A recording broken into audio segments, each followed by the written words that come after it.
Welcome to the storytelling part of the Cayley house.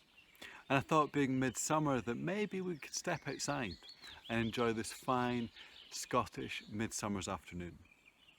Right here in the woods, just outside a little place called Scotland Well, and you can hear the birds very happily singing just now. And with that in mind, with these longer days being a fine time to get outside and enjoy nature in all its abundance at this time of year, it put a certain story in mind. And I think I'm going to tell one that I've never told before. But I think maybe sometimes at midsummer, around this time of year, we feel that little bit more adventurous. And in the spirit of adventure, I thought I could try a new story, if you're up for that. Are you ready for a story? Well, let's begin.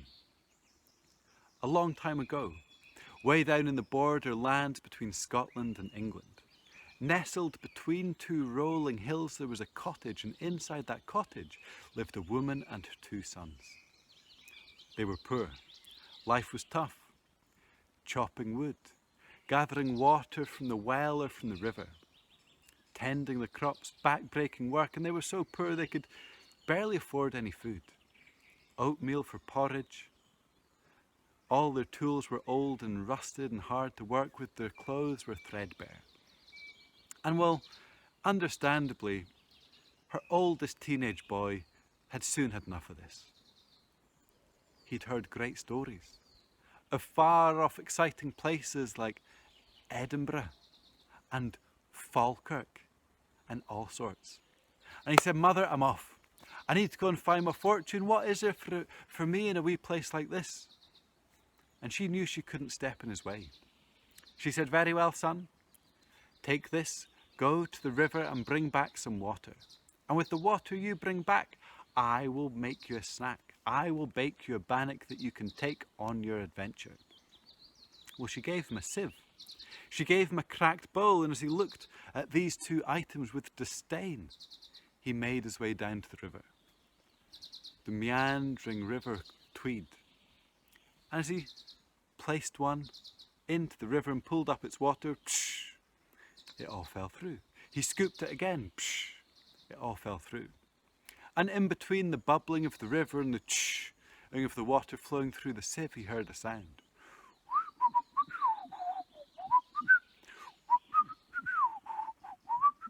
"What's that racket?" he said. And he turned to look, and there on the bank of the river was a tiny wee blackbird with a yellow beak. And the blackbird looked at him with its beady black eye, and rather than singing, it spoke and said, "Pack it with moss and clog it with clay, and then you'll have water to take away." "What do you mean?" he said. "Pack it with moss and clog it with clay, and then you'll have water to take away." "What, this sieve? I'm not drinking from mossy water. I'm not getting my hands filthy in the clay. Beat it, you useless blackbird." And with a shake of his hand, the blackbird disappeared. He thought, right, there's nothing else for it. One in each hand, he scooped the sieve, scooped the cracked bowl, and as soon as he'd lifted them from the river, he turned and he ran. And as he ran, the water spilled through it, dribbled down his arm, dribbled down his leg, soaked the path, and by the time he got to his mother's cottage, there was just a few little drops in the bottom of his bowl. "Very well," she said, "I'll make you what I can." And so she mixed the water with the flour, with the oats, with the salt, with the butter, rolled it all up, spread it out, and it was this tiny wee thing that she put in the oven. And when it was crisp and golden brown, she took it out, and pitiful it was, more like the size of a crisp than anything else. "That's all I've got for you, son." Well, again, he looked at it with disdain. "Is this all you've got, mother?" "It's all the water you brought me." And so he snatched it from his hand, and he left that door without so much as a thank you or a goodbye. And he went off on his travels. He went north, he went south, he went east, he went west, he went over high mountains, through deep dark forests, through low valleys, and found himself again alongside a meandering river. And by this point he'd travelled so far his feet were sore. His legs were aching, his belly was rumbling. Well, as pitiful as it is, maybe it's the time to eat that bannock. And he stopped by the river, he took out this pitiful wee thing in his hand, and as he lifted it up and was just about to place it in his mouth, he heard Is that you again? Beat it, I'm trying to have some lunch in peace. The bird said, give me a bite of your bannock, and I'll give you one of my long wing feathers. What would I want with one of your long wing feathers? I'm not planning entering a tickling competition. Beat it, birdie. And I saw again, the bird was gone. And he ate that bannock in one bite, and well, off he went again. North, south, east, west, through forest, over mountains, till eventually in the distance he saw a great palace with marble steps, turrets and a great oak door. And he knocked on that oak door. And eventually he was led to the king himself. So, what kind of work can you do? Said the king. I could, you need any wood chopping? No. I could sweep the floors. Got someone for that. I could look after your cows. No. Well, you must need something doing around here. It's a huge place with fancy gardens. Surely there's something I can do that would be helpful, said the boy.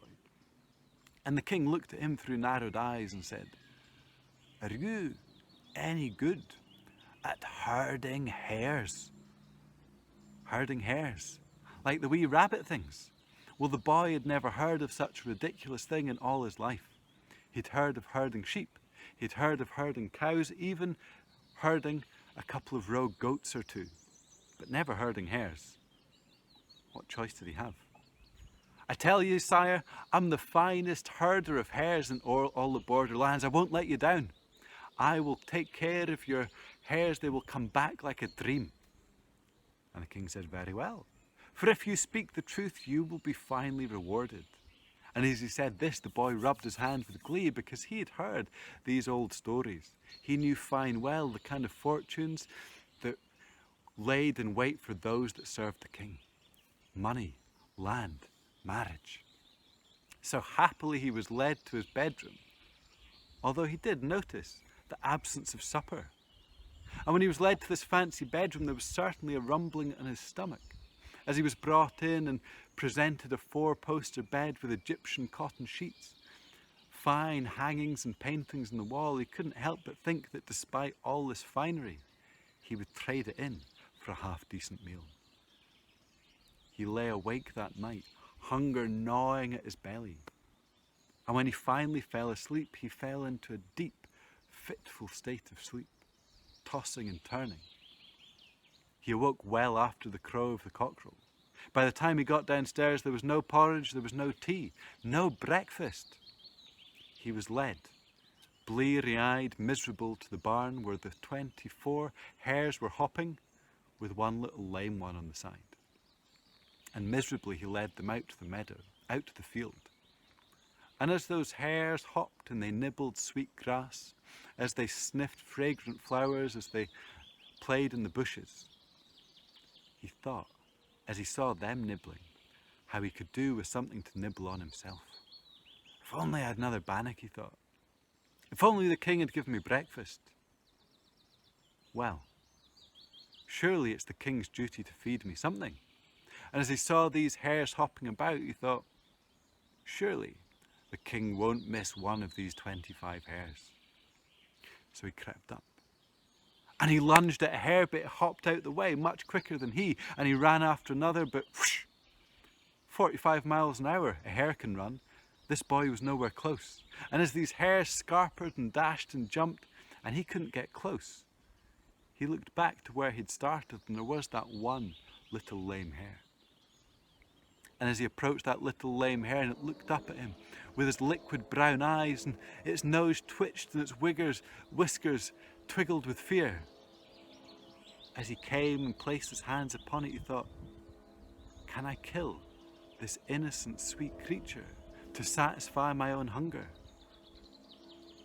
And after he'd thought about that for a few moments, he thought, yes, and he snapped its neck. And he took his knife and he cut open its belly, pulled its guts, took off its skin, kindled a fire, made a spit, and roasted that hare, turning it slowly on the spit, the fat dripping into the flames. He could barely contain himself.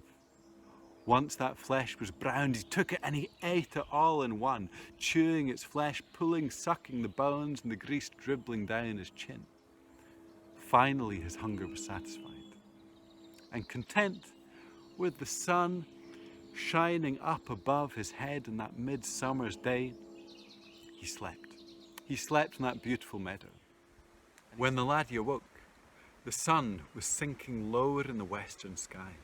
Being midsummer, it was still fairly high, being in this part of the world, but he could tell it was an early evening by this point.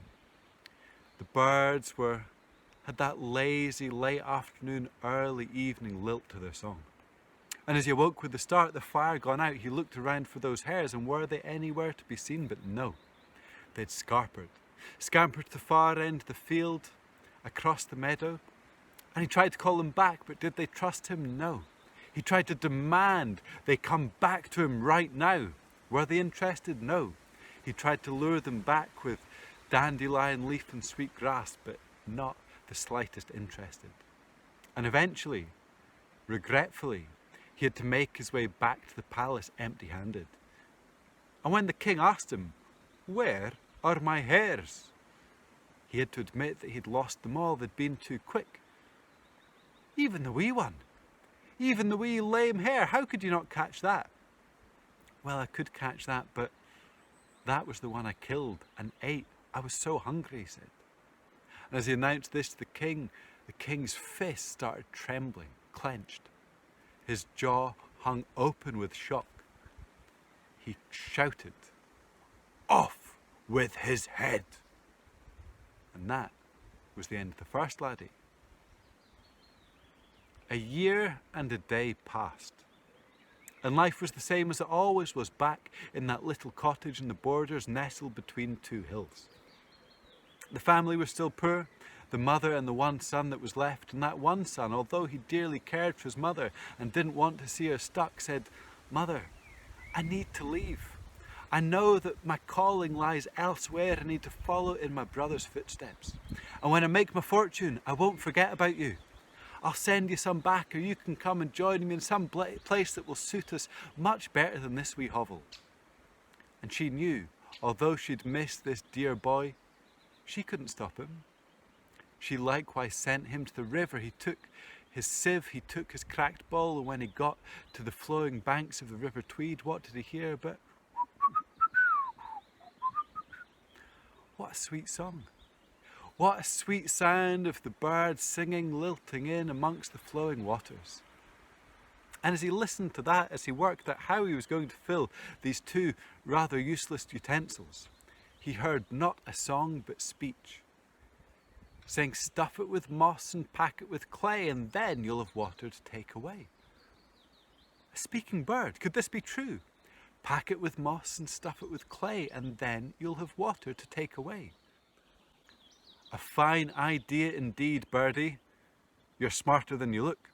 So indeed he grabbed the moss, the dry moss from the rocks along the edge of the river. He stuffed that in the bottom of the sieve. He dug the clay from the banks and stuffed that in on top of the moss, and then he was able to fill that sieve right up to the brim. With a wee nod and a wave to the blackbird, he turned, he walked back up to his mother's cottage and presented her with this water. And with that, she was able to roll a great bannock, put it in the oven, and when it was crisp and golden and the fresh scent of that baking filled the house, she took it, she cut it, she placed it in a knapsack, she gave it to the boy. And with tears in his eyes, he said goodbye to his dear old mother, and off he went. He went north, he went south, he went east, he went west, he went over great mountains, through deep valleys, traversed thick forests, and indeed found himself at the banks of a flowing river, hungry, tired.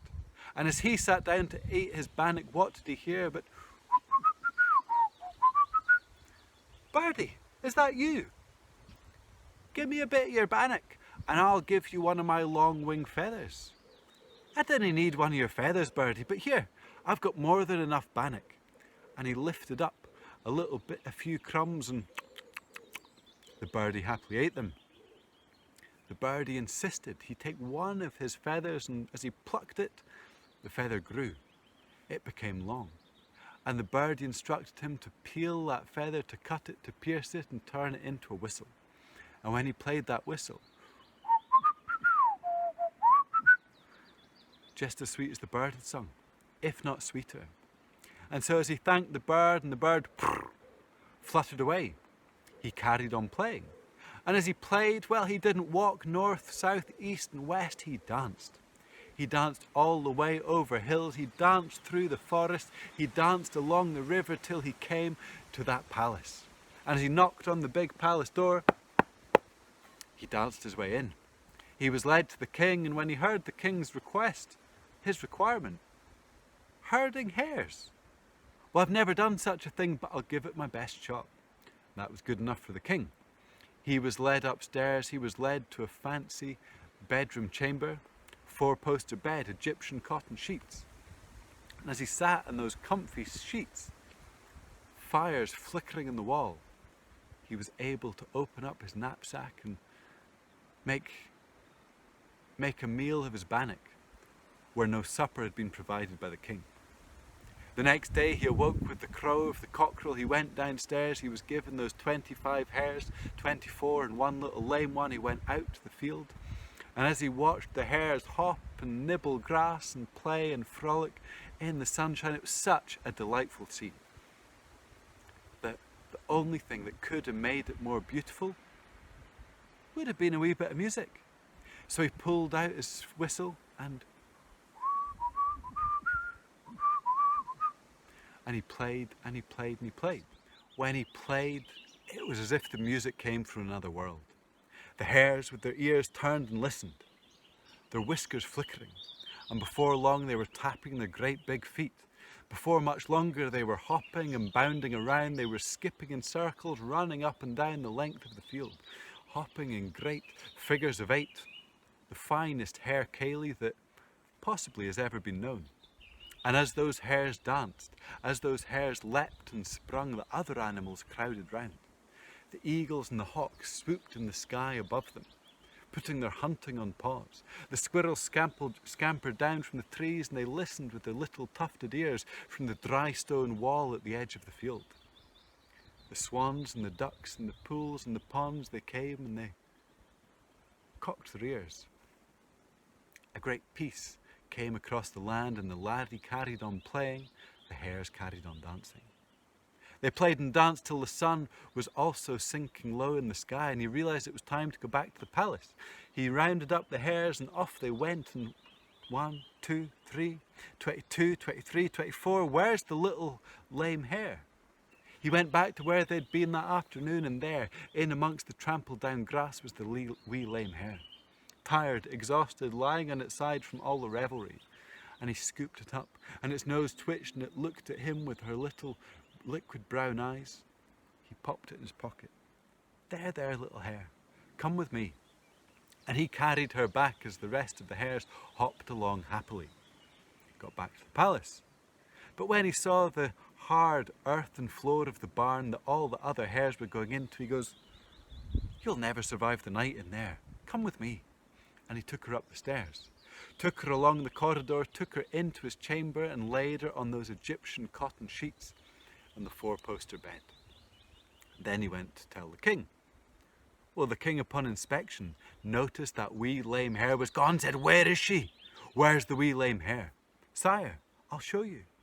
He led him up the stairs, led him along the corridor, led him into the chamber, and there he said, "Look, see?"